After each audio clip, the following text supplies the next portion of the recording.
মানে এতিয়া যদি কংগ্ৰেছ চৰকাৰৰ দিনত তেওঁ দুৰ্নীতিত লিপ্ত হৈছিলে তেতিয়াহ'লে তেওঁ লগে লগে এতিয়া জেললৈ যাব লাগে।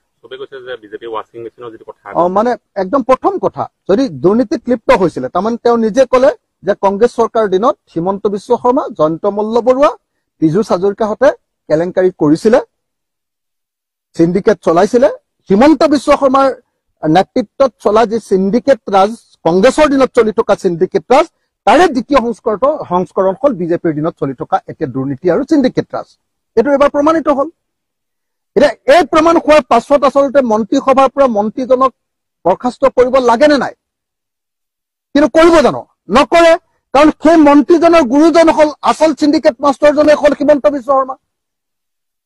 যিহেতু হিমন্ত বিশ্ব শৰ্মা গোটেই এই পীযুষ হাজৰিকা বা জয়ন্ত মল্লৰ গুৰু, গতিকে হিমন্ত বিশ্ব শৰ্মাই পীযুষ হাজৰিকাক কেতিয়াও বৰ্খাস্ত নকৰে, জয়ন্ত মল্লবৰুৱাক কেতিয়াও বৰ্খাস্ত নকৰে। গতিকে অতি সোনকালে মই বৰ্খাস্ত কৰিবৰ কাৰণে দাবী জনাইছো। লগতে আপুনি যিটো কথা কৈছে যে জয়ন্ত মল্লবৰুৱাই এনেকৈ কেলেংকাৰী সংগঠিত কৰি প্ৰমাণ কৰি দিছে যে আচলতে কংগ্ৰেছৰ দিনত এই যিটো দাদা ব্ৰিগেড, এই দাদা ব্ৰিগেডটোৱে কংগ্ৰেছ ৰাজত্ব কালৰ পৰা, কাৰ শাসনৰ পৰা মই নাজানো, কংগ্ৰেছৰ শাসনৰ কালৰ পৰাই যে আচলতে এই কেলেংকাৰী সংগঠিত কৰি আহিছে এইটো প্ৰমাণিত হ'ল। আৰু এই প্ৰমাণ হোৱাৰ কাৰণে মই ভাবো যে জয়ন্ত মল্লক গ্ৰেপ্তাৰ কৰিব লাগে।